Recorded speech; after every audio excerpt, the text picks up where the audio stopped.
Students, welcome to our CKT classes. और आज की वीडियो में हम लोग डिस्कस करने वाले हैं क्लास 12 की बायोलॉजी का first chapter, that is reproduction in organism.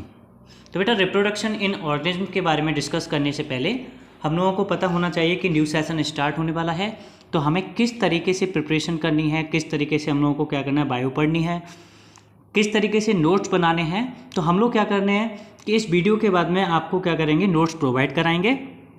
तो बने रहिए हमारे साथ में और स्टार्ट करते हैं आपका new chapter, that is reproduction in organism.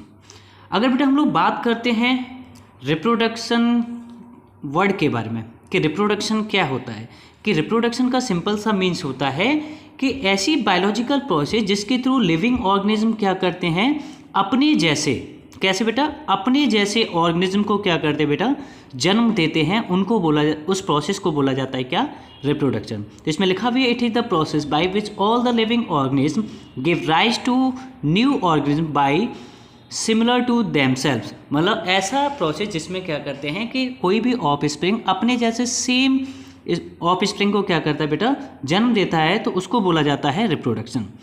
Actual में क्वेश्चन ये उठता है कि रिप्रोडक्शन की ज़रूरत क्यों है, या फिर कोई भी ऑर्गेनिज्म जो है वो एक जैसे क्यों होते हैं। जैसे अगर हम लोग बात करते हैं ह्यूमन है, तो ह्यूमन के बच्चे ह्यूमन जैसे ही क्यों होते हैं, ऐसा क्यों नहीं होता है कि डॉग्स जैसे होने चाहिए थे। तो उसका रीज़न क्या है कि all the organism are alike because they are made up of cells. जितने भी आपके पास में एनिमल्स हैं या फिर ऑर्गेनिज्म हैं, वो सभी किसके बने होते हैं बेटा, आपके पास में सेल्स के बने होते हैं। Have heritable genetic material. Heritable genetic material का मतलब क्या होता है कि वन जनरेशन से सेकंड जनरेशन में क्या होता है बेटा, आपके जो भी कैरेक्टर्स होते हैं आपके पेरेंट्स के, वो कैरेक्टर्स क्या होते हैं बेटा, ऑफ स्प्रिंग में ट्रांसफ़र होते हैं। टेक बर्थ, कोई भी ऑर्गेनिज्म है वो क्या करता है, जन्म लेता है, ग्रोथ करता है और रिप्रोड्यूस करता है। रिप्रोड्यूस करने के बाद में क्या हो जाता है, उसकी डेथ हो जाती है ना। नेक्स्ट है उसका reason, respond to external stimuli. Respond to external stimuli का मतलब क्या होता है कि आपके इन्वायरमेंट में जितने भी चेंजेस हो रहे होते हैं, उन चेंजेस को हमारी बॉडी क्या करती है, एकोमोडेट करती है। लाइक सर्दियों के टाइम पे हम लोग क्या करते हैं बेटा, गर्म कपड़े पहनते हैं, और गर्मियों के टाइम पे हम लोग क्या करते हैं, जितने लाइट कपड़े हो सकते हैं उन कपड़ों को पहनना पसंद करते हैं। तो यहाँ पे एक वर्ड आया था लाइफ स्पान, ये वर्ड आया है लाइफ स्पान।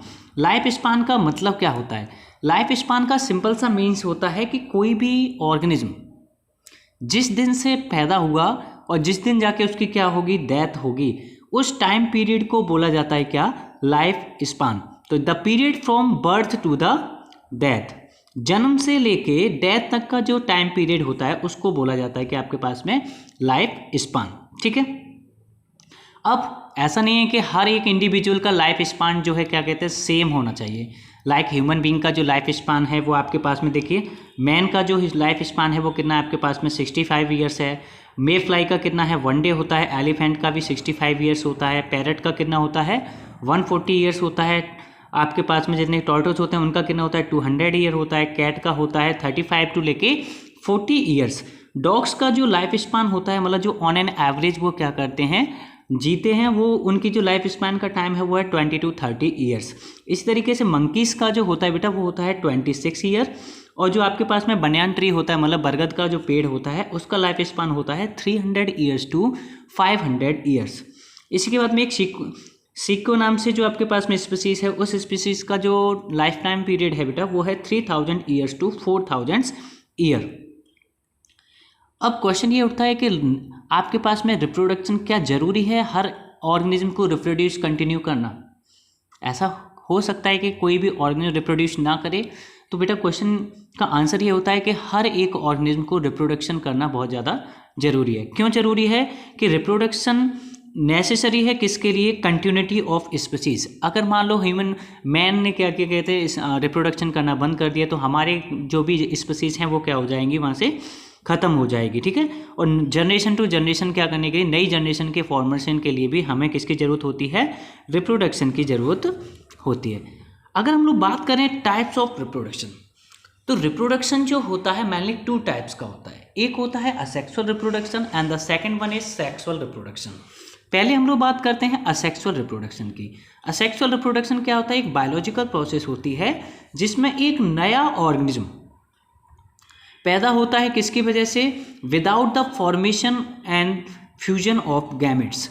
जो गैमेट्स होते हैं, जो सेक्सुअल यूनिट्स होती हैं मेल एंड फीमेल्स की, जिनकी वजह से क्या होता है बेटा, एक नए बेबी का जन्म होता है, उनके बिना फॉर्मेशन के या फिर उनके बिना फ्यूजन के ही अगर कोई भी बेबी क्या हो रहा है बेटा, प्रोड्यूस हो रहा है, तो उसको बोला जाएगा, उस टाइप के रिप्रोडक्शन को बोला जाएगा असेक्सुअल रिप्रोडक्शन। या सिंपल सी लैंग्वेज में बोल सकते हैं the biological process in which the single parent give birth to the new offspring. मतलब ऐसी प्रोसेस जिसमें क्या होता है कि एक ही पेरेंट के इन्वॉल्वमेंट से एक बेबी उत्पन्न होता है, तो उसको बोला जाता है क्या? Asexual reproduction. आपने क्लोन्स के बारे में सुना होगा। क्लोन्स के बारे में क्या सुना होगा कि कई आपने आपके सराउंडिंग में भी हो सकते हैं कि दो आपके पास में ऐसे इंडिविजुअल्स होंगे जो जेनेटिकली क्या होंगे, सेम होंगे। तो क्लोन्स क्या होते हैं कि ऐसे ऑफस्प्रिंग जो जेनेटिकली और मॉर्फोलॉजिकली, जेनेटिकली का मतलब उनका जो उनके अंदर जो भी कैरेक्टर्स हैं वो क्या होंगे, सेम होंगे। मॉर्फोलॉजिकली के मतलब क्या होगा, उनके जो भी बनावट है, लाइक उनका अपीयरेंस, उनके अंदर जो क्या कहते हैं उनके ऑर्गन्स हैं, वो भी क्या होने चाहिए, एकदम से सेम होने चाहिए। और उनको बोला जाता है क्या? क्लोन्स। उनको बोला जाएगा क्या? क्लोन्स बोला जाएगा। ठीक है। क्लोन्स किस में होते हैं और किस वजह से होते हैं? क्लोन्स की जो फॉर्मेशन होती है, it occurs only in the invertebrates and the lower chordates. मतलब ये क्या होता है, क्लोन्स जो होते हैं आपके पास में, जो लोअर कॉर्डेट्स होते हैं, मतलब जो क्या करते हैं आपके पास में, जिनके पास में विंग्स होते हैं, जिनके पास में क्या होता है, सारी बायोलॉजिकल प्रोसेस करने की टेंडेंसी होती है, उनमें क्या होता है, क्लोन्स का फॉर्मेशन होता है। It is always uniparental. Clones का जो फॉर्मेशन होगा बेटा, वो हमेशा एक ही पेरेंट की हेल्प से होगा। Gametes are not formed. इस टाइप में क्लोन्स जो बनते हैं उनकी फॉर्मेशन में गैमेट्स का फ्यूजन नहीं होता, ना ही गैमेट्स का फॉर्मेशन होता है। It involve only mitosis. Mitosis का मतलब क्या होता है, एक रिडक्शनल डिवीजन। माइटोसिस का मतलब क्या होता है, रिडक्शनल डिवीजन। जैसे ही गैमेट्स का फॉर्मेशन हुआ, वो वहाँ पे क्या होगा बेटा, रिडक्शनल डिवीजन होगा। रिडक्शनल डिवीजन की तरह से उनका गैमेट्स का फॉर्मेशन क्या हो जाता है, रिड्यूस हो जाता है। देयर इज नो वेरिएशंस, और उनके बीच में कोई भी वेरिएशंस नहीं होंगे। आप लोगों ने मूवी देखी होगी, जुड़वा मूवी देखी है आपने, है ना? जुड़वा 1 और जुड़वा 2 अभी जो आई थी वरुण धवन की, उसमें देखा था बेटा आप लोगों ने क्या होगा, अगर वरुण धवन कोई भी एग्रेसिव मोड में आता था तो दूसरे वाले को क्या होता था, उसकी प्रॉब्लम्स फील करनी पड़ती थी, है ना? तो ये चीज़ आप लोगों को याद रखना है कि क्लोन्स में क्या होता है, क्लोन्स जो होते हैं आपके जेनेटिकली और मॉर्फोलॉजिकली क्या होते हैं बेटा, सेम होते हैं। ठीक है। Now we will discuss about the types of asexual reproduction. Asexual reproduction के टाइप्स कौन कौन से होते हैं? तो असेक्सुअल रिप्रोडक्शन जो होता है वो प्लांट्स में भी होता है, और असेक्सुअल रिप्रोडक्शन जो होता है वो आपका एनिमल्स में भी होता है। प्लांट्स में जो असेक्सुअल रिप्रोडक्शन होता है बेटा, वो 3 तरीके से होता है। एक होता है एगोस्पर्मी, दूसरा होता है spore formation, and the third one is the vegetative reproduction. तो ध्यान देना है, असेक्सुअल रिप्रोडक्शन प्लांट्स में भी होता है और एनिमल्स में भी होता है। प्लांट्स में जो आपका सेक्सुअल रिप्रोडक्शन होता है वो 3 तरीके से होता है, agamospermy, spore formation and the vegetative reproduction. Actually हम लोग क्या करते हैं कि कंबाइन पढ़ते हैं। सेक्सुअल रिप्रोडक्शन को हम लोग कभी कैटेगराइज नहीं करते कि प्लांट्स में कौन सा होता है या एनिमल्स में कौन सा होता है, बट हम लोग क्या करा रहे हैं, आपको अलग अलग करा रहे हैं, आपको बेटर कंटेंट प्रोवाइड कराने की कोशिश कर रहे हैं। तो देखिए, एनिमल्स में जो होता है सेक्सुअल रिप्रोडक्शन, वो होता है by fission process, by budding process and the fragmentational asexual reproduction होता है, और एक होता है आपका सिस्ट या फिर स्पोर फॉर्मेशन असेक्सुअल रिप्रोडक्शन। तो पहले हम लोग बात करते हैं in case of plants. Plants में जो असेक्सुअल रिप्रोडक्शन होता है वो किस तरीके से होता है? तो पहली प्रोसेस जो थी, या फिर जो पहला सेक्सुअल रिप्रोडक्शन का टाइप जो था प्लांट्स के केस में, that one was agamospermy. Agamospermy क्या होता है? In this plants embryo and the seeds are found without the asexual reproduction without involving mitotic gametosis. मतलब क्या हुआ कि रिप्रोडक्शन, असेक्सुअल रिप्रोडक्शन का वो टाइप जिसमें क्या होता है, गैमेटोजेनेसिस, मतलब विदाउट फॉर्मेशन ऑफ गैमेट्स। अगर कोई भी नया ऑफस्प्रिंग क्या हो रहा है, नया बेबी प्रोड्यूस हो रहा है, तो उस प्रोसेस को बोला जाता है, उस टाइप के रिप्रोडक्शन को बोला जाता है क्या, एगोस्पर्मी असेक्सुअल रिप्रोडक्शन। जो किस में होता है, फंड्स में होता है, और आपके जितने भी फ्लावरिंग प्लांट्स हैं उनमें क्या होता है, आपके पास में एगोस्पर्मी वाली प्रोसेस होती है। नेक्स्ट होता है बेटा आपका स्पोर फॉर्मेशन। स्पोर फॉर्मेशन क्या होगा, जो आपके फंगी होते हैं या फिर सिंपल जो प्लांट्स होते हैं, जैसे एल्गी हो गया आपके पास में, वो क्या करते हैं, इस स्पोर फॉर्मेशन प्रोसेस के थ्रू, इस मेथड के थ्रू क्या करते हैं, नए ऑफस्प्रिंग को या फिर नए यंग वंस को क्या करते हैं बेटा, वो जन्म देते हैं। अब स्पोर्स जो होते हैं, स्पोर्स क्या होते हैं, उनकी छोटी छोटी असेक्सुअल यूनिट्स होती हैं। प्लांट्स की क्या होती हैं, असेक्सुअल यूनिट्स होती हैं। बट ये जो स्पोर्स होते हैं इनके भी कई टाइप्स होते हैं। जैसे जू स्पोर होता है, स्पोर का एक टाइप है जू स्पोर, दूसरा होता है स्पोर एंजियोस्पोर, तीसरा होता है chlamydospore and the fourth one is the conidia. ये जो जू स्पोर होता है ये आपका पाया जाता है किसमें, क्लेमाइडोमोनास में, ठीक है। आपका जो कॉनिडिया है ये पाया जाता है किसमें, पेनिसिलिन में। स्पोरेंगियम जो है, जो स्पायरोगायरा जैसे जितने भी कैटेगरी के प्लांट्स होते हैं उनमें पाया जाता है। क्लेमाइडोडोस्पर ये किसमें पाया जाता है, आपका क्लेमाइडो स्पीसीज के जितने भी प्लांट्स होते हैं उनमें ये पाया जाता है। नेक्स्ट इसका जो लास्ट वन है प्लांट्स के केस में जो असेक्सुअल रिप्रोडक्शन का, that is the vegetative propagation.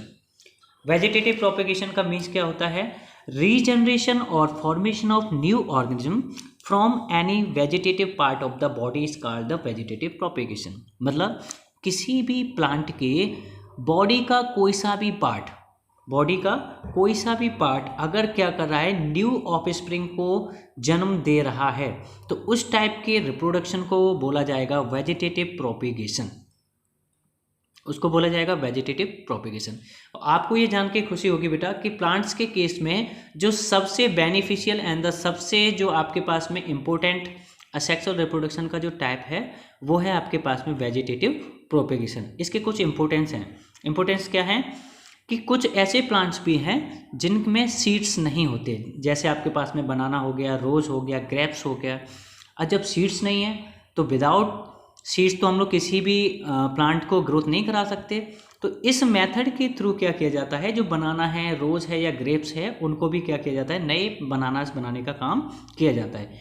It is only mean to produce genetically identical offspring and the preserve stock of the desired varieties. मतलब क्या हुआ कि इसमें उन कैरेक्टर्स को प्रायोरिटी दी जाती है जो आप चाहते हैं। लाइक आप चाहते हो कि आपके पास में जो ग्रेप्स का प्लांट है, वो ग्रेप्स का प्लांट क्या हो जाए, काफ़ी बड़ा हो जाए, तो उसके कैरेक्टर्स क्या कर सकते हो आप, इस वेजिटेटिव प्रोपेगेशन के थ्रू उसमें डाल सकते हो। It is easier less expensive. ये जो मेथड है वेजिटेटिव प्रोपेगेशन का, ये काफ़ी ज़्यादा क्या होता है, ईजी होता है, और इसमें पैसे की खपत भी काफ़ी कम होती है। नेक्स्ट इसका, it also help in the removing the common infection from the plants. मतलब जो प्लांट्स होते हैं उनमें कुछ ना कुछ डिसीज़ होती रहती हैं, कुछ ना कुछ इन्फेक्शंस होते हैं। बट इस वेजिटेटिव प्रोपेगेशन के थ्रू जो भी आप क्या करते हो, प्लांट्स को प्रोड्यूस करते हो, उन प्लांट्स में क्या होते हैं, इन्फेक्शंस को क्या किया जाता है, हटा दिया जाता है, और कम चांसेस रहते हैं किसके, इन्फेक्शन होने के चांसेस कम रहते हैं।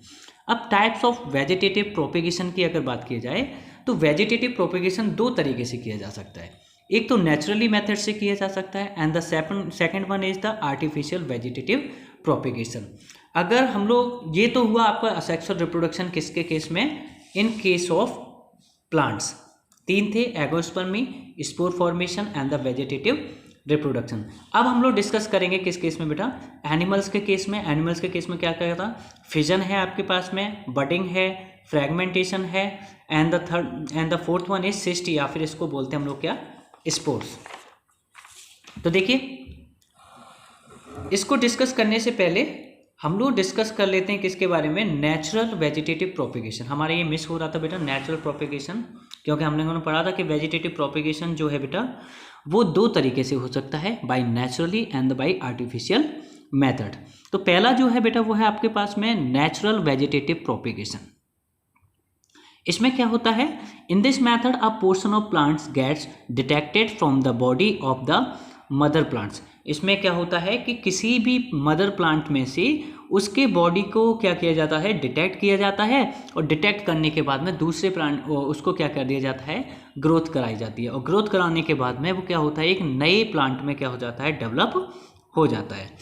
तो देखिए ऐसे ही तो पार्ट, किसी भी मदर प्लांट का पार्ट कौन कौन से हो सकते हैं, लाइक उसका स्टेम हो गया, उसकी रूट हो गई, उसकी लीव्स हो गई, है ना।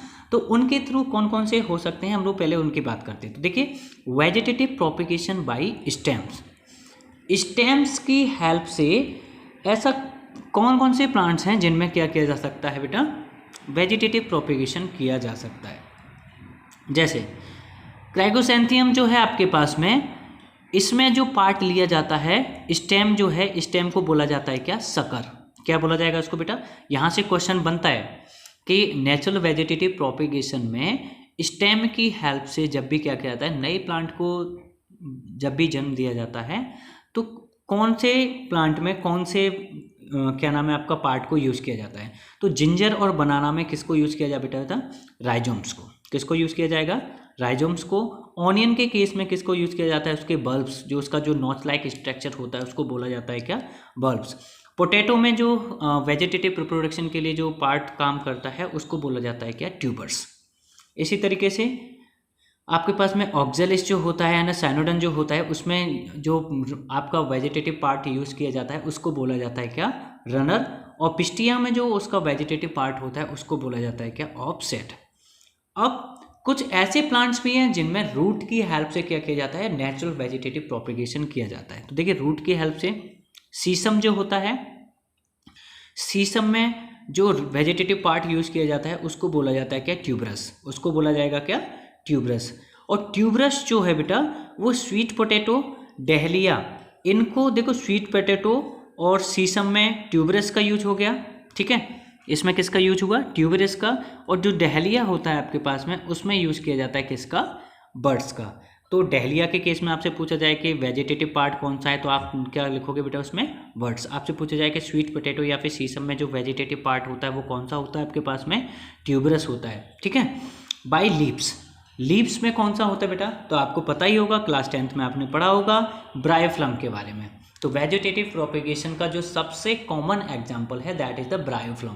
ब्रायोफ्लम में क्या होता है कि ब्रायोफ्लम प्लांट्स की लीव्स भी क्या करती हैं? नए ब्रायोफ्लम प्लांट को ग्रोथ कराने में क्या होती हैं? रेस्पॉन्सिबल होती हैं।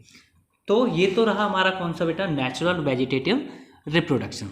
अगर हम लोग आर्टिफिशियल मेथड की बात करें कि वेजिटेटिव प्रोपेगेशन जो है आर्टिफिशियल मेथड्स के थ्रू कैसे कैसे किया जा सकता है, तो देखिए आर्टिफिशियल मेथड्स में क्या क्या आता है? पहला जो पार्ट है वो है कटिंग। पहला मेथड जो है उसका नेम क्या है? कटिंग। इसमें क्या होता है? Small piece of any plant like stem हो गया, रूट हो गया या leaf used propagation is called the cutting. मतलब किसी भी प्लांट का रूट को कट कर लिया, उसके स्टेम को कट कर लिया या फिर उसके लीफ को कट कर लिया, और कट करने के बाद में क्या कर दिया उसको अगर हम लोग सॉइल में क्या कर देते बेटा? लगा देते हैं, तो क्या होता है कि वो नए प्लांट में डेवलप हो जाता है। जैसा कि आपने कॉमन सा चीज़ देखा होगा रोज़ में, है ना। तो रोज़ में हुआ या फिर टर्मारिन में हो गया, आपके पास में हल्दी जो होती है, शुगर केन, गन्ने का भी यही किया जाता है कि गन्ना जो पूरा होता है उसको कई पार्ट्स में डिवाइड कर दिया जाता है, उन पार्ट्स में डिवाइड किया जाता है जिसके पास में नॉच होना चाहिए, है ना। ग्रेप्स हो गया, ठीक है। नेक्स्ट होता है लेयरिंग। लेयरिंग हम लोगों ने मेंशन नहीं किया है, तब भी आप समझ लिए। लेयरिंग का मतलब क्या होता है कि दो डिफरेंट कोई भी प्लांट ले लिए, उन दोनों डिफरेंट प्लांट में से उसका क्या किया बेटा आप लोगों ने? अलग अलग प्लांट को क्या करते हैं? लेयरिंग किया। लेयरिंग का मतलब क्या हुआ? अलग अलग पार्ट को आपने कट कर लिया, और कट करने के बाद में क्या कर दिया आपने? उसको दूसरे प्लांट पे क्या कर दिया? लगा दिया, या फिर आपने उसको क्या कर दिया? सॉइल के अंदर क्या कर दिया? लगा दिया। तो वो क्या होता है कि नए प्लांट में डेवलप हो जाता है। नेक्स्ट जो मेथड है वो है आपके पास में क्या? ग्राफ्टिंग। ग्राफ्टिंग में क्या होता है? A new variety is produced by the joining parts of two different plant is called the grafting. मतलब दो डिफरेंट कैरेक्टर्स वाले प्लांट्स को अगर एडअप कर दिया जाए। एडअप करने का मतलब क्या हुआ? यहाँ पे देखिए दिखाया गया है, यहाँ पे दो प्लांट थे, मान लो ये कोई फ्लावरिंग प्लांट है और दूसरा क्या है आपके पास में कोई भी फ्रूट प्लांट है। तो ये ऊपर वाला पार्ट हमने फ्लावरिंग प्लांट का लिया और नीचे वाला पार्ट किसका? फ्रूट प्लांट का लिया, और दोनों को क्या कर दिया हम लोगों ने यहाँ पर? जॉइन कर दिया। तो डिफरेंट कैरेक्टर्स वाले प्लांट्स को जब भी क्या किया जाता है? जॉइन किया जाता है, उस प्रोसेस को बोला जाता है क्या? ग्राफ्टिंग। अब इस ग्राफ्टिंग में दो पार्ट होते हैं, एक अपर पार्ट हो गया और दूसरा कौन सा हो गया आपके पास में? लोअर पार्ट हो गया। तो जो अपर पार्ट होता है मतलब जिसको सूट वाला पार्ट कहते हैं, क्योंकि आपको पता ही है एक ट्री या फिर प्लांट दो पार्ट में डिवाइड होता है। जो अर्थ से ऊपर वाला पार्ट होता है उसको सूट बोलते हैं, और जो अर्थ से नीचे वाला प्लांट होता है उसको क्या बोलते हैं हम लोग? क्या? रूट बोलते हैं। तो जो सूट वाला पार्ट होता है उसको बोला जाता है स्किन। उसको क्या बोला जाएगा बेटा? स्किन बोला जाएगा। और जो रूट्स वाला प्लांट पार्ट है उसको बोला जाता है क्या? स्टॉक। और ये होता किसमें ग्राफ्टिंग? आपका रोज हो गया, मैंगो हो गया, एप्पल हो गया, गुआवा हो गया, सिट्रस हो गया आपके पास में, या फिर रबर वाले जितने भी प्लांट्स हैं उनमें क्या किया जाता है? इनका यूज किया जाता है, ठीक है। आई थिंक आप लोगों को समझ में आ गया होगा। तो ग्राफ्टिंग समझ में आ गया, आपको लेयरिंग समझ में आ गया, आपको समझ में आ गया क्या? कटिंग। तो ये रहा आपका नेचुरल वेजिटेटिव प्रोपेगेशन का पार्ट। अब हम लोग डिस्कस करते हैं कि असेक्सुअल रिप्रोडक्शन इन एनिमल्स। किस में बात करते हैं हम लोग? क्या असेक्सुअल रिप्रोडक्शन इन एनिमल्स। अभी तक जो भी हम लोगों ने डिस्कस किया असेक्सुअल रिप्रोडक्शन इन प्लांट्स में डिस्कस किया। अगर हम लोगों को किस में डिस्कस करना है? एनिमल्स में। तो एनिमल्स के मैंने आपको बताया था, एनिमल्स के कई देखिए प्रोसेसेस थी या फिर कई नेचुरल आपके असेक्सुअल रिप्रोडक्शन के टाइप थे, जैसे फिजन हो गया, बडिंग हो गया आपके पास में, फ्रैगमेंटेशन हो गया, सिस्ट या फिर स्पोर फॉर्मेशन। तो पहला पार्ट जो है बेटा वो है आपके पास में क्या? फिजन। तो इसमें क्या लिखा हुआ है देखिए, it is the simplest method of the reproduction in which the body of one individual undergoes division to produce 2 और मोर इक्वल साइज डॉटर। ध्यान देना है, फिजन में जब भी एक पेरेंट क्या करता है, 2 या 2 से अधिक पार्ट में डेवलप होगा, तो जितने भी पार्ट में डेवलप हुआ है उन सब का जो साइज होगा वो कैसा होगा? आपके पास में इक्वल होगा। और जब वो डेवलप होता है या फिर डिवाइड होता है उस प्रोसेस को बोला जाता है कि आपके पास में फिजन। फिजन जो होता है बेटा 2 तरीके का होता है। पहला होता है binary fission and the second one is multiple fission. Binary fission का मतलब आप लोग समझते हो कि बाइनरी का मतलब 2। जब एक कोई भी पेरेंट असेक्सुअल रिप्रोडक्शन प्रोसेस के थ्रू क्या करेगा, 2 इक्वल साइज के डॉटर्स में या फिर 2 इक्वल साइज के ऑफस्प्रिंग्स में क्या होगा? डिवाइड होगा, तो उसको बोला जाता है क्या? Binary fission. तो फिर जैसा आपके पास में किस में होता है बाइनरी फिजन का केस, किस में होता है आपके पास में? बाइनरी फिजन जो होता है बेटा देखिए, आपके बैक्टीरियाज हो गए, ठीक है, आपके पास में जितने भी अमीबास हैं बेटा, अमीबा के केस में हो गया। तो ये जो प्रोसेस होती है वो किसके केस में होती है? आपके पास में बाइनरी फिजन के थ्रू क्या होता है? इनका फॉर्मेशन होता है। पैरामीशियम हो गया, यूग्लिना हो गया। नेक्स्ट आता है आपका मल्टीपल फिजन। तो asexual in case of animals, इस तरीके से बोलना है कि in case of animals the type of asexual reproduction in which parents body divided into 2 unequal sized bodies, sorry into many equal sized bodies. 2 में नहीं होगी, बहुत सारी इक्वल साइज की क्या होता है बॉडीज में या फिर बेबीज में क्या हो जाता है? डिवाइड हो जाता है। तो उस टाइप के फिजन को बोला जाता है क्या? Multiple fission. और मल्टीपल फिजन जो होता है उसका जो कॉमन एग्जांपल है that is the Plasmodium. Plasmodium के केस में क्या होता है? आपके पास में मल्टीपल फिजन होता है। नेक्स्ट जो है आपके पास में असेक्सुअल रिप्रोडक्शन इन एनिमल्स का जो प्रोसेस है दैट इज बडिंग। बडिंग का मतलब क्या होगा? बडिंग में आपको BUD बड नाम से एक वर्ड क्या है समझ में आ रहा होगा। इसमें क्या होता है, एक पेरेंट से 2 ऑफस्प्रिंग तो बनेंगे, कंडीशन समझना है इसमें कि 2 ऑफस्प्रिंग तो बनेंगे, बट पेरेंट बॉडी और ऑफस्प्रिंग का जो साइज होगा वो कैसा होगा? आपके पास में अनइक्वल होगा। मतलब पेरेंट बॉडी बड़ी होगी और ऑफस्प्रिंग जो भी आपके पास में बना है उस ऑफस्प्रिंग की बॉडी कैसी होगी? छोटी होगी। तो इसमें एक वर्ड है बड। बड क्या होता है? The formation of multi cellular और यूनिसेलुलर आउटग्रोथ। जितने भी प्लांट्स हैं लाइक आपके पास में हाइड्रा हो गया, स्पोंग हो गया आपके पास में, उनमें जो मल्टी सेलुलर और जो यूनिसेलुलर आउट ग्रोथ होती है या फिर इनर ग्रोथ होती है उसको बोला जाता है क्या? बड। जैसे आपके पास में देखिए ये हाइड्रा है, हाइड्रा में ये जो बाहर वाला पोर्शन है ये, इसको बोला जाता है कि आपके पास में बड बोला जाएगा। अब जो बड होते हैं 2 तरीके से बनते हैं, एक इनसाइड द बॉडी बनता है, एक आउटसाइड द बॉडी बनता है। तो जो बड इनसाइड द बॉडी बनता है उनको बोला जाता है क्या? गैम्यूल्स। ध्यान देना इस चीज़ को। अगर किसी भी असेक्सुअल रिप्रोडक्शन वाले एनिमल में या फिर एनिमल के केस में ही होता है जो बडिंग प्रोसेस को फॉलो करता है, अगर उनमें बड का फॉर्मेशन इनसाइड द बॉडी हो रहा है तो उन बड का नेम क्या होगा? गैम्यूल्स होगा या फिर उनको स्टोब्लास्ट बोला जाता है। ऐसा किस में होता है? स्पॉन्ग्स में। जितने भी आपके स्पॉन्ग्स होते हैं उनमें क्या होता है बेटा? इनका फॉर्मेशन होता है। आउटसाइड द बॉडी की अगर बात करें तो आउटसाइड द बॉडी जब भी क्या होगा? नॉच लाइक स्ट्रक्चर बनेगा तो उसको बोला जाएगा क्या? बड। और ये जो बड का फॉर्मेशन होता है किस में होता है? आपके पास में हाइड्रा में होता है। नेक्स्ट डिस्कस करते हैं हम लोग किसके बारे में बेटा? असेक्सुअल रिप्रोडक्शन इन एनिमल्स का next method that is the fragmentation. Fragmentation का मीन्स आपको समझ में आ रहा है। फ्रैगमेंट का मतलब क्या होता है, स्मॉल पार्ट्स या फिर स्मॉल पीसेस में टूटना, ठीक है ना। असेक्सुअल रिप्रोडक्शन की हेल्प से जब भी पेरेंट बॉडी ब्रेक होती है किसमें, 2 या 2 से अधिक फ्रैगमेंट्स में, और ईच फ्रैगमेंट क्या करता है, डेवलप हो जाता है किसमें, कंप्लीट इंडिविजुअल में।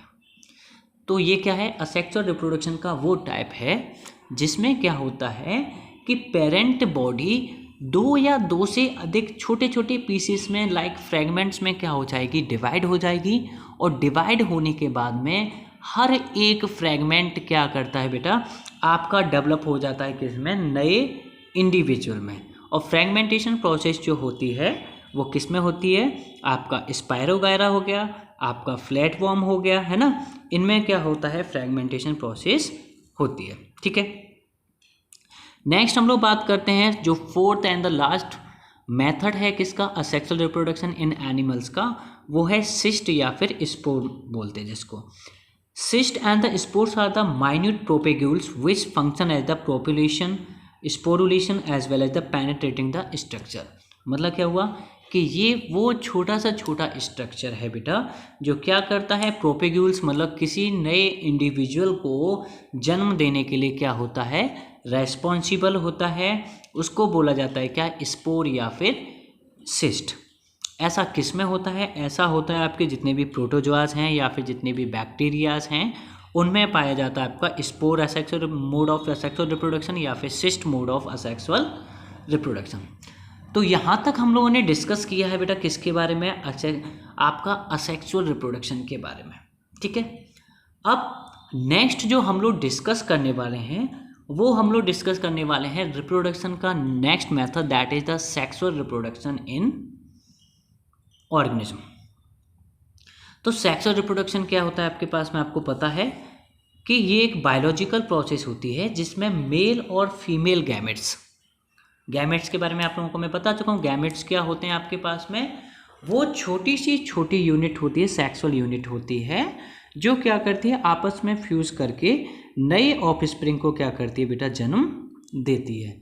और ये जो ऑफस्प्रिंग होंगे कैसे होंगे, आपस में आइडेंटिकल होंगे। तो biological process in which male and the female gametes fuse together to produce a new offspring which is identical is called sexual reproduction। अब सेक्सुअल रिप्रोडक्शन जो होता है वो 2 तरीके के होता है बेटा। एक होता है कौन सा बेटा, यूनिसेक्सुअल रिप्रोडक्शन, और एक होता है आपके पास में बाइसेक्सुअल रिप्रोडक्शन। तो देखिए यूनिसेक्सुअल रिप्रोडक्शन का मतलब क्या होगा, when the male and the female gametes are produced and form male and the female respectively are known as the unisexual reproduction। मतलब अगर गैमेट्स मेल या फिर फीमेल गैमेट्स अलग अलग पेरेंट से क्या किए जा रहे हैं, प्रोड्यूस किए जा रहे हैं। मान लो फीमेल गैमेट किसी भी फीमेल मदर के थ्रू क्या किया जा रहा है, अगर प्रोड्यूस किया जा रहा है। मेल गैमेट जो है बेटा वो मेल पेरेंट्स के थ्रू क्या किया जा रहा है, प्रोड्यूस किया जा रहा है। तो उस टाइप के रिप्रोडक्शन को बोला जाता है क्या, यूनिसेक्सुअल रिप्रोडक्शन। या फिर बोल सकते हैं अगर किसी भी इंडिविजुअल के पास में या फिर किसी भी पेरेंट के पास में अगर एक ही तरीके का गैमेट है तो उसको बोला जाएगा क्या, यूनिसेक्सुअल रिप्रोडक्शन। जैसा किस में होता है, ह्यूमंस में होता है, काउस में होता है।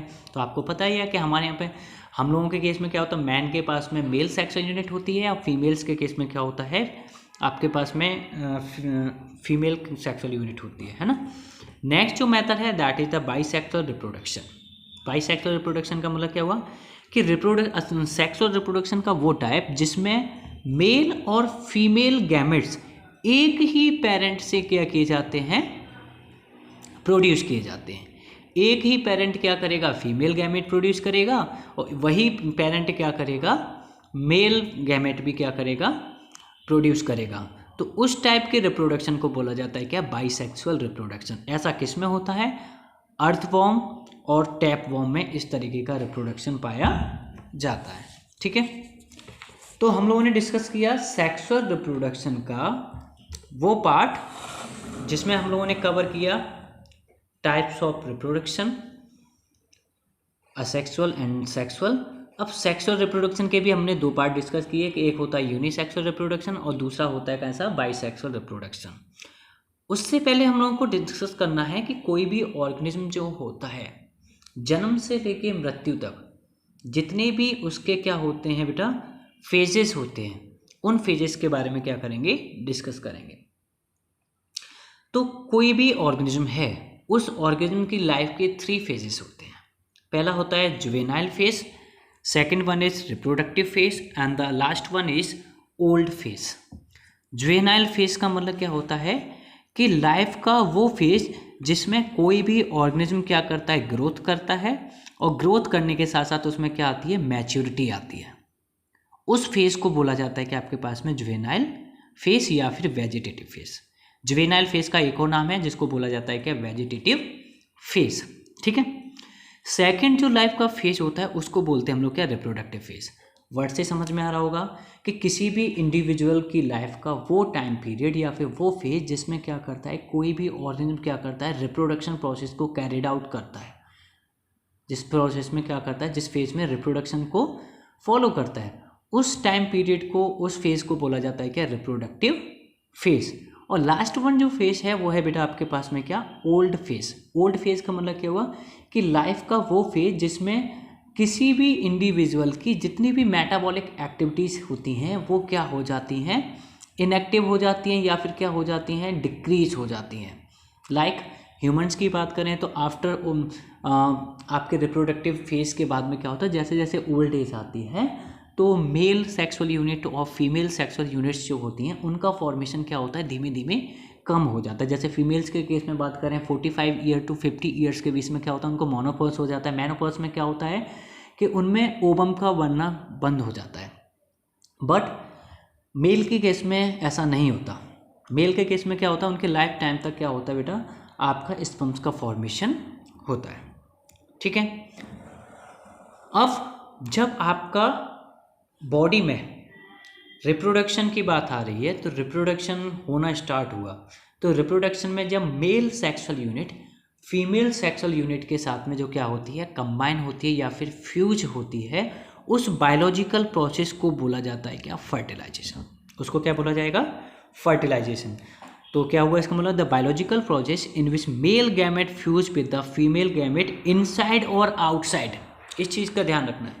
मेल गैमेट किसी भी फीमेल गैमेट से उसकी बॉडी के अंदर भी, मतलब फीमेल बॉडी के अंदर भी मिल सकता है, फ्यूज हो सकता है, या फिर फीमेल बॉडी के बाहर भी क्या हो सकता है, फ्यूज हो सकता है।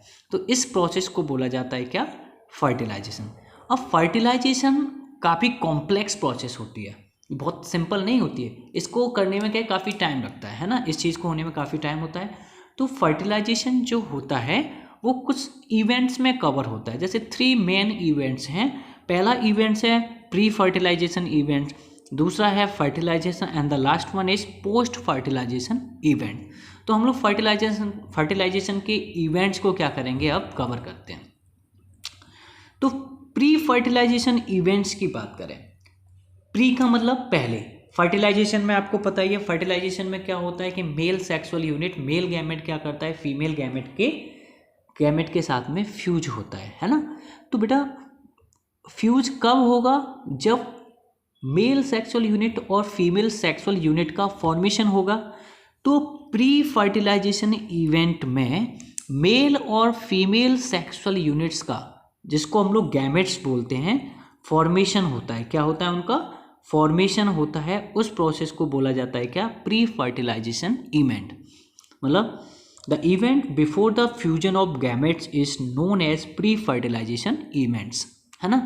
उसमें प्री फर्टिलाइजेशन इवेंट्स में कौन कौन सी प्रोसेसेस होंगी, पहली होगी गैमेटोजेनेसिस। गैमेटोजेनेसिस का मतलब क्या होता है, the process of formation of the 2 type of gametes. ऐसी प्रोसेस जिस प्रोसेस के थ्रू मेल सेक्सुअल यूनिट या फिर फीमेल सेक्सुअल यूनिट्स के फॉर्मेशन होती है, उस प्रोसेस को बोला जाता है क्या, गैमेटोजेनेसिस। या फिर गैमेट्स का प्रोसेस, जिस गैमेट्स का फॉर्मेशन जिस प्रोसेस के थ्रू होता है उसको बोला जाता है क्या, गैमेटोजेनेसिस। अब आपको एक चीज़ याद रखनी है, जितनी भी गैमेट्स हैं, चाहे वो मेल हो या फिर वो कैसा हो आपके पास में फीमेल हो, वो सभी कैसे होते हैं हैप्लॉइड। हैप्लॉइड का मतलब होता है सिंगल सेल्ड, सब में क्या होती है एक ही सेल होती है। अब गैमेट्स भी कई तरीके के होते हैं बेटा, जैसे पहला है आपके पास में कैसा आइसोगैमेट्स या फिर होमोगैमेट्स। दूसरा होता है गैमेट्स का टाइप जिसको बोला जाता है हेट्रोगैमेट्स। आइसोगैमेट्स का मतलब क्या हुआ, if two gametes are similar in appearance are called isogametes या फिर होमोगैमेट्स। मतलब गैमेट उस टाइप के गैमेट जिनका जो अपीयरेंस है वो कैसा होता है बेटा, एक जैसा होता है, सिमिलर होता है, उनको बोला जाता है क्या, आइसोगैमेट्स। जैसा किस में होता है, एल्गीज के केस में। दूसरा जो टाइप है बेटा वो है हेट्रोगैमेट्स। हेट्रोगैमेट्स का मतलब क्या हुआ कि गैमेट्स का वो टाइप जिसमें दोनों ही गैमेट्स जो होंगे अपीयरेंस में एक दूसरे से क्या होंगे, डिफरेंट होंगे।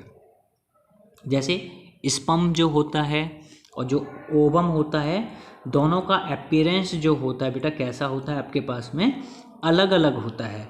तो स्पर्म्स और ओवम्स जो आएंगे वो किसकी कंडीशन में आएंगे, हेट्रोगैमेट्स की कंडीशन में आएंगे। मेल गैमेट को स्पर्म बोला जाता है या फिर एंथेरोजोइट्स बोलते हैं। फीमेल गैमेट को ओवम बोला जाता है या एग बोला जाता है या फिर इसको आर्कियोगैनोफोर बोलते हैं हमारे पास, ठीक है।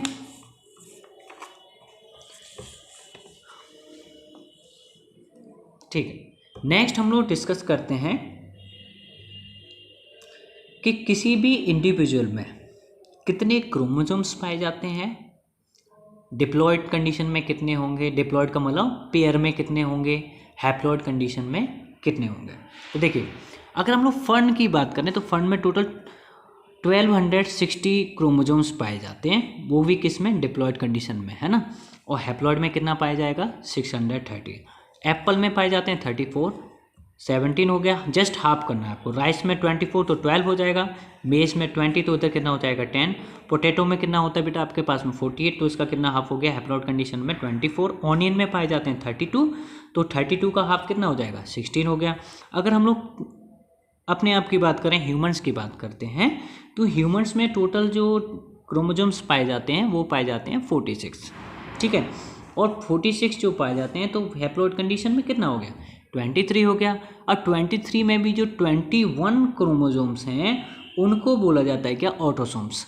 ऑटोसोम्स का मतलब क्या हो कि बॉडी की जो डिफरेंट एक्टिविटीज़ होती हैं उनके लिए जो रेस्पॉन्सिबल क्रोमोसोम्स होते हैं उनको बोला जाता है क्या, ऑटोसोम्स। ओनली 2 तरीके के जो क्रोमोसोम्स होते हैं उनको बोला जाता है सेक्स क्रोमोसोम्स। और वो 2 तरीके के कौन कौन से होते हैं, एक्स एंड वाई। इन दोनों क्रोमोसोम्स को बोला जाता है क्या, सेक्स क्रोमोसोम्स। हाउस फ्लाई जो घर पे पाई जाती है बेटा, मक्खी जो पाई जाती है, उसमें पाए जाते हैं टोटल 12 क्रोमोसोम्स। तो एक इंडिविजुअल में कितना पाया जाएगा, 6 क्रोमोसोम्स। रैट में पाए जाते हैं 42 तो इधर कितना हो जाएगा, 21 हो जाएगा। डॉग्स में पाए जाते हैं 78 तो इधर कितना हो जाएगा, 39। कैट में पाए जाते हैं 38 तो इधर कितना, 19। और फ्रूट फ्लाई जो होती है जिसको वास्प भी बोलते हैं हम लोग, उसमें पाए जाते हैं टोटल 8 क्रोमोसोम्स। तो उसका हाफ कितना हो गया आपके पास में, 4 क्रोमोसोम्स। एक चीज़ का याद रखना बेटा, ये जो चार्ट है इस चार्ट से अक्सर कर क्वेश्चन बनते हैं। आपका 1 मार्क्स का जो क्वेश्चन बनता है ऑब्जेक्टिव में आपसे पूछ सकता है कि डॉग के केस में हैप्लॉयड कंडीशन में कितने क्रोमोसोम्स पाए जाएंगे। आपको ऑप्शन दे दिया जाएगा 78, 39, 76, आपको दे दिया जाएगा 38। तो आप क्या करोगे, हैप्लॉयड कंडीशन पूछी गई तो कितना पाया जाएगा, उसमें 39 क्रोमोसोम्स पाए जाएंगे। प्री फर्टिलाइजेशन इवेंट्स में एक और प्रोसेस होती है जिस प्रोसेस का नाम है गैमेट ट्रांसफ़र। गैमेट ट्रांसफ़र का मतलब क्या हुआ कि जो मेल सेक्सुअल यूनिट मतलब स्पर्म का फॉर्मेशन हुआ और फीमेल सेक्सुअल यूनिट मतलब ओवम का फॉर्मेशन हुआ, जब तक वो फीमेल बॉडी में स्पर्म को क्या नहीं किया जाएगा, ट्रांसफ़र नहीं किया जाएगा, तब तक तो बेटा आपके पास में आपको पता ही है फर्टिलाइजेशन प्रोसेस नहीं हो सकती। तो जो नेक्स्ट प्रोसेस होती है प्री फर्टिलाइजेशन की, एक और जो प्रोसेस है उस प्रोसेस का नाम है क्या, gamete transfer. After formation of gametes, gametes के फॉर्मेशन के बाद में क्या किया जाता है, जितने भी गैमेट्स बने उन गैमेट्स को क्या किया जाता है, एक दूसरे के साथ में फ्यूज होने के लिए ट्रांसफ़र किया जाता है। तो उस प्रोसेस को बोला जाता है क्या, गैमेट ट्रांसफ़र। सेकंड जो इवेंट है फर्टिलाइजेशन उसको बोला जाता है फर्टिलाइजेशन। और फर्टिलाइजेशन में आपको पता ही है कि एक बायोलॉजिकल प्रोसेस होती है जिसमें मेल गैमेट क्या करता है, फ्यूज़ करता है किसके साथ में, फीमेल गैमेट के साथ में, और फ्यूज होने के बाद में क्या बनाता है, जायगोट। तो मेल गैमेट जब फीमेल गैमेट के साथ में फ्यूज होगा तो फॉर्मेशन किसका होगा बेटा, जायगोट का फॉर्मेशन होगा। अब फर्टिलाइजेशन जो होता है वो मैंने आपको बताया था, आउटसाइड द बॉडी भी हो सकता है और इनसाइड द बॉडी भी हो सकता है। तो जब भी फर्टिलाइजेशन जो होगा इनसाइड द बॉडी होगा उसको बोला जाता है इंटरनल फर्टिलाइजेशन, जैसा किस में होता है, ह्यूमंस में होता है, काउस में होता है। नेक्स्ट होता है एक्सटर्नल फर्टिलाइजेशन। एक्सटर्नल फर्टिलाइजेशन का मतलब क्या हुआ कि मेल सेक्सुअल यूनिट और जो फीमेल सेक्सुअल यूनिट होती है, जब फीमेल बॉडी के बाहर क्या होती है, एक दूसरे से फ्यूज होती है, उस प्रोसेस को बोला जाता है कि आपके पास में एक्सटर्नल फर्टिलाइजेशन।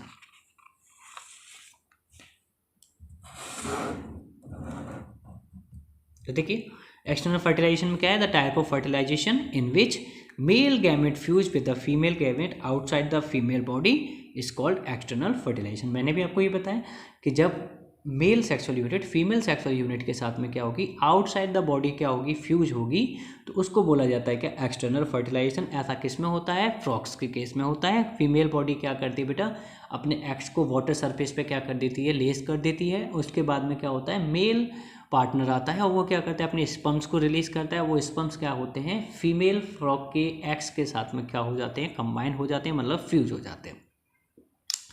जो ये फ्यूजन वाली प्रोसेस है, जब मेल गैमेट फीमेल गैमेट के साथ में फ्यूज हो रहा है, तो हर एक यूनिट के पास में क्या होता है बेटा, न्यूक्लियस। क्या होता है, न्यूक्लियस। तो जब न्यूक्लियस फीमेल बॉडी का, फीमेल सेक्सुअल यूनिट का और आपके पास में मेल सेक्सुअल यूनिट का न्यूक्लियस आपस में क्या होते हैं, कंबाइन होते हैं, तो उसको बोला जाता है क्या, सिंगैमी। क्या बोला जाता है, सिंगैमी। तो फर्टिलाइजेशन का ही दूसरा नाम हम लोगों को क्या बताया गया है, सिंगैमी। जिसमें फर्टिलाइजेशन में क्या होता है, पूरी बॉडी क्या होती है, आपस में फ्यूज होती है। सिंगैमी में क्या होता है, जो गैमेट्स होते हैं उन गैमेट्स के जो न्यूक्लियस होते हैं वो आपस में क्या होते हैं, कंबाइन होते हैं। सिंगैमी जो होती है बेटा वो दो तरीके की होती है, एक एंडोगैमी होती है, एक एक्सोगैमी होती है। एक्सोगैमी का मतलब क्या होगा, on the basis of fusion. Fusion के बेसिस पे देखा जाए तो एंडोगैमी में क्या होता है, the fusion of two gametes of the same parent is called the endogamy. जब एक ही पेरेंट के दो डिफरेंट गैमेट आपस में फ्यूज होंगे उसको बोला जाता है क्या, एंडोगैमी।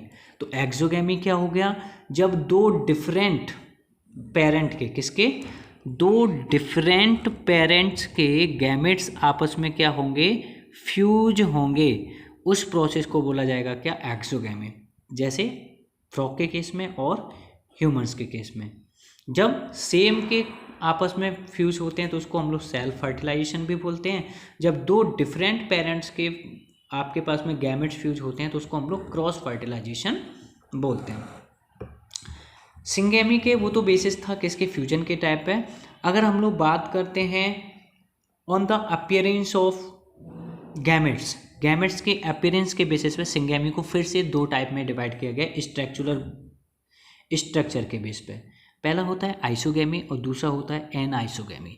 आइसोगैमी का मतलब होता है the fusion of gametes which are similar morphologically but behaviourally different. मतलब ऐसे गैमेट्स का फ्यूजन जो मॉर्फोलॉजिकली मतलब जेनेटिकली क्या होते हैं, आपस में सिमिलर होते हैं, बट उनका जो बिहेवियर होता है वो कैसा होता है, डिफरेंट होता है। जैसा किस में होता है, मोनोसिस्ट में होता है आपके पास में। एनआइसोगैमी का मतलब क्या होता है, the fusion of gametes which are different in size. Size में डिफरेंस होंगे, स्ट्रक्चर में डिफरेंट होंगे और बिहेवियर में भी क्या होंगे, डिफरेंट होंगे।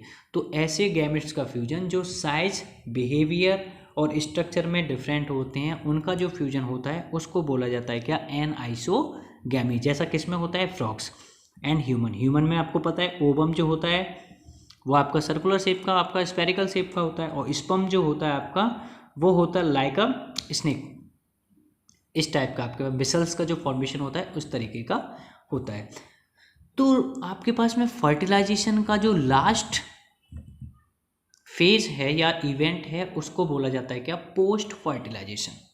पोस्ट फर्टिलाइजेशन क्या होगा, पोस्ट का मतलब बाद में, फर्टिलाइजेशन होने के बाद जितने भी इवेंट्स होते हैं उन सभी को इंक्लूड करके बोला जाता है क्या, पोस्ट फर्टिलाइजेशन। जैसे the event after the formation of zygote, zygote के फॉर्मेशन के बाद के जितने भी इवेंट्स होते हैं उनको बोला जाता है क्या, पोस्ट फर्टिलाइजेशन इवेंट।